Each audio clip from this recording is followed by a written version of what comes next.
We fill the Inside Politics table each Sunday with reporters, not pundits, and we close by asking them to share a bit of their reporting to help get you out ahead of the big political news just around the corner. Julie Pace? Even before Donald Trump picks his Secretary of State, his team is starting to look at ambassadors for some of these plum jobs overseas, places like France, Italy, the UK.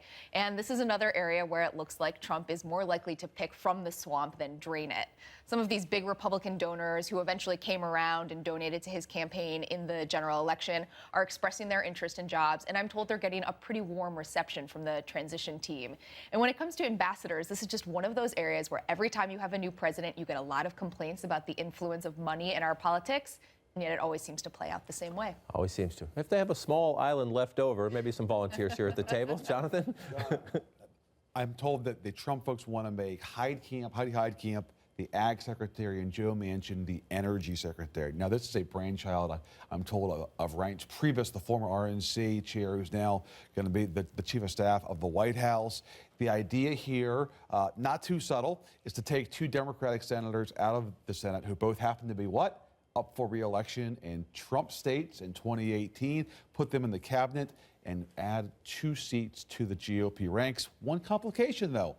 My understanding is the Heitkamp actually prefers interior or energy rather than ag, so it could be some haggling there. We'll watch that one. Some more announcements this week. We'll see if any Democrats among them. Jeff? So Donald Trump is heading to Iowa as part of his victory lap on Thursday, and Iowa Republicans wonder if he's going to shake up the state's politics as he arrives. Terry Branstad, the long-serving Republican governor, is being eyed to be the ambassador to China. He has long relations with China.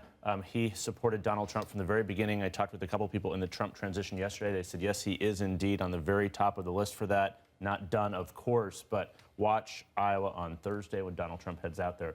President Xi lived in Iowa as a college student in Muscatine, Iowa, knows Terry Branstad well, so keep an eye on the state of Iowa. That would be an important, a grown-up at a sensitive time in that relationship. Abby?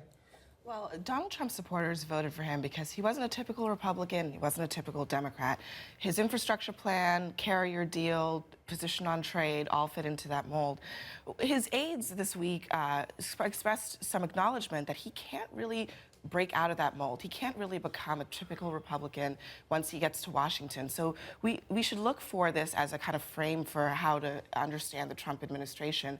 He has to keep being the outsider in Washington, especially when it comes to sticking it to both his party and to the other side. That's the key to keeping his voters happy for the next 4 years. Make everybody happy, but also disappoint everybody along the way, most likely. I'll close with this. The big cabinet jobs, understandably, are getting the big attention, but the president-elect's to-do list also includes expressing his preference for someone to lead the Republican National Committee. New Jersey Governor Chris Christie is the biggest name in this conversation at the moment, but there's talk that Trump top campaign aide David Bossie is interested, and Nick Ayers, a key member of Vice President-elect Pence's team, also gets mentions. So do several longtime GOP activists, some of them from important states out there. The protocol is pretty simple after a White House win. It is the president's choice. Among those who presumably get input, though, is the man Jonathan just mentioned, the current party chairman, Reince Priebus, now in line to be White House chief of staff. I'm told his conversations with friends about this choice in recent days have focused on finding a campaign veteran who will focus on the nuts and bolts, not a big ego who will look to create another Washington power center. You can read that, if you haven't already, as proof that Priebus is concerned about the Christie idea. But we should make this clear, it is the new president's call and his alone. That's it for us this morning.